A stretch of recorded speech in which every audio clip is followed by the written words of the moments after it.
Hello আমার মিষ্টি বন্ধুরা, আশা করি তোমরা সবাই ভালো আছো। আমাকে ভালোবাসার জন্য আর সাপোর্ট করার জন্য তোমাদের অনেক অনেক ধন্যবাদ। আজকে রান্না করব নিরামিষ পনিরের তরকারি। প্রথমে পনিরগুলোকে ডুমো ডুমোভাবে কেটে নিয়ে একটা শেপ দিয়ে তার মধ্যে লবণ, লঙ্কার গুঁড়ো, হলুদ, সামান্য পরিমাণে তেল আর কর্নফ্লাওয়ার দিয়ে ভালো করে মাখিয়ে কিছু সময়ের জন্য রেখে দিলাম। তারপর কড়াতে তেলটা গরম করতে দিয়ে এক এক করে পনিরগুলোকে ভেজে নিলাম। তারপর আলুগুলোকে কেটে নিয়েছিলাম ডুমো করে, পরে আলুগুলোকে সেই তেলে ভাজা ভাজা করে নিলাম।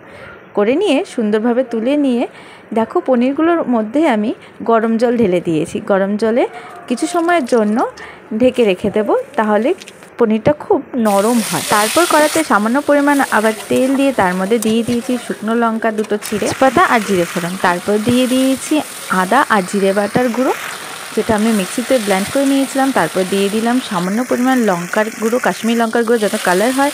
তারপরে যেই একটু নাড়াচাড়া করে তেলটা ছেড়ে এসেছে, তারপর দিয়ে দিয়েছি হলুদ গুঁড়ো। এরপর ভালোভাবে মশলাটাকে কষিয়ে নিয়ে সামান্য পরিমাণ জল দিয়ে দিলাম।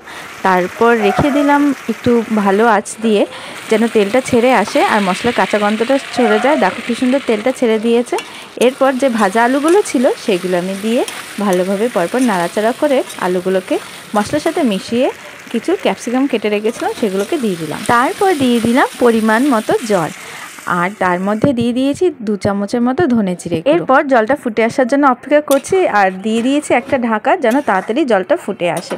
এই দেখো জলটা ফুটে এসেছে। আর দেখো পনিরের জন্য যে জলটা, গরম জলটা দিয়ে ভিজিয়ে রেখেছিলাম, সবকটা শুষে নিয়েছে। আর পনিরটা দেখো কীরকম বড় বড় হয়ে গেছে আর সফট তুলতুলে হয়ে গেছে। কি সুন্দর না, সন্দেশের মতো লাগছে।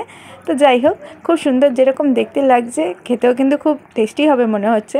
তারপর দিয়ে হালকাভাবে নাড়াচাড়া করে নিয়েছি, নিয়ে আবার হালকা আঁচে রেখে দিয়েছি। আর দিয়ে দিলাম সামান্য পরিমাণ চিনি।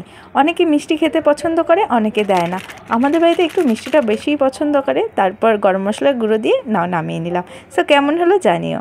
আবার পরে দেখা হচ্ছে, টাটা।